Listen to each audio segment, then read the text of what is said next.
Hello CMA foundation के प्यारे प्यारे बच्चों, this side professor Shivam Joshi, आपका लौका भाई। तो आज मैं इस वीडियो के माध्यम से आप लोगों के सबसे बड़ी दुविधा को सॉल्व करने आया हूं। और सबसे बड़ी दुविधा है कि सर हम लॉ के पेपर की पढ़ाई कैसे करें। अभी 1 तारीख आ चुकी है आज, अब मैराथन चलने वाले हैं, मॉक टेस्ट पेपर होने वाला है, सर हम रिविजन करें कैसे। सबसे बड़ा क्वेश्चन तो मतलब ये है कि भाई हमको आता तो सब है सर, बट हमको ना फिर भी डर लगता है कि कुछ भूल ना जाए। तो मेरे पास एक गुरु मंत्र, एक बहुत ही इंपॉर्टेंट ट्रिक है। ये ट्रिक को अगर आप फॉलो करोगे ना तो आपको किसी भी प्रकार की दिक्कत नहीं आएगी। एक्चुअली 2 पॉइंट्स है जिनके ऊपर आपको फोकस करना है। पहला पॉइंट है कि आप लोगों ने कंसेप्ट्स के ऊपर फोकस करना है, रट्टा नहीं मारना है। जी, आप लोगों को फोकस करना है only and only on concepts. Do not mug up anything. अगर आप रट्टा मारने के माइंड से बैठे हो कि हाँ न न न न न न न न न नहीं होगा, उस मोमेंट में समझ में तो आ जाएगा बट वो आपको एग्जाम में याद नहीं आएगा। और दूसरा, इसी फर्स्ट पॉइंट के अंदर ही दूसरा पॉइंट बी जो है वो बहुत इंपॉर्टेंट है, और वो ये है कि जब भी आप पढ़ने बैठो अल्ट्रा शॉर्ट नोट्स बनाओ, ultra extreme ultra short notes बनाओ। मतलब कुछ डेफिनेशंस है, कुछ वर्ड्स है, उसको स्क्रिबल करके लिखना है। मैं आपको ये नहीं कह रहा हूं कि आपने लाइन वाइन ड्रॉ करके लिखना है।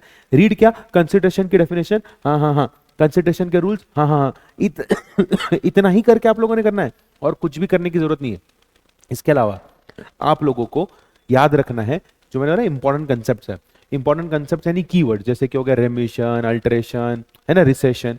तो ये सारे वर्ड्स और इनका वन लाइन में मीनिंग लिखना बहुत ज्यादा जरूरी है। अगर आप ये कर लोगे ना, जब भी आप लॉ की पढ़ाई करने बैठते हो तो आपको ये क्लिक होगा कि हाँ मेरे को अब याद आ गया। क्योंकि क्या है, रीड करते वक्त समझ में तो आ जाता है बट एग्जाम में जब सेम एमसीक्यू आता है ना तो साला हम कंफ्यूज हो जाते हैं कि यार इसका आंसर बी है कि सी है कि ए है, सेम लग रहा है तीनों। काश एक और बार पढ़ लेता, काश एक और बार लिख लेता तो ये प्रॉब्लम नहीं आती। पढ़ने से उस मोमेंट में याद रहता है बट वो लॉन्ग टर्म याद नहीं रहता। रीड और राइट करने से लॉन्ग टर्म याद रहता है। ये कोई भी चीज है लॉन्ग टर्म याद रहती है। अब दूसरा पॉइंट मेरा पर्सनल फेवरेट, और मैं चाहूंगा कि हर बच्चा इस अप्रोच से पढ़ाई करे और सीएमए फाउंडेशन लॉ। अप्रोच बड़ी ही सिंपल सी है।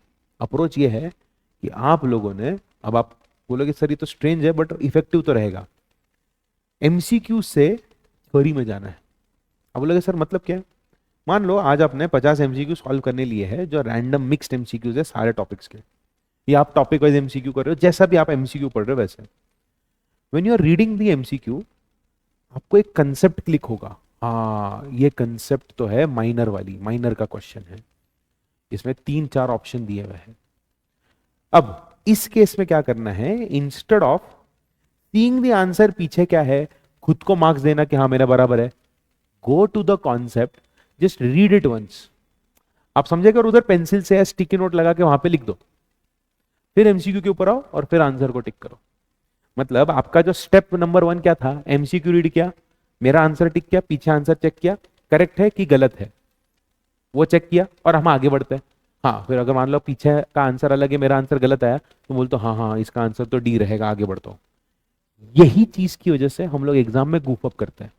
पर अगर आंसर गलत भी आया है या करेक्ट भी आया है, कितना टाइम लगेगा आपको, हार्डली 20 to 30 सेकेंड लगेगा उसी कॉन्सेप्ट को फिर से पढ़ने के लिए।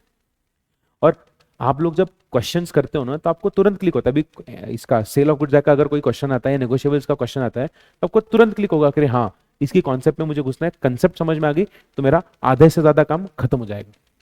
तो आई hope you have understood this कि कंसेप्ट को समझो, एमसीक्यू को पढ़ो, एमसीक्यू के थ्रू आप वापस से थ्योरी में जाओ और उस क्वेश्चन के लिए क्या आंसर आएगा उसका पता थ्योरी में जाके करो। ये क्विक है, फास्ट है, रिलायबल है, और आपको डाउट भी आने वाला रहेगा ना तो उसको रीड करके डाउट खत्म हो जाएगा।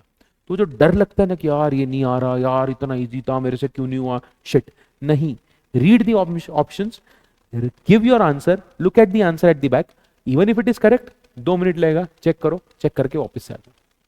आई hope you have understood this.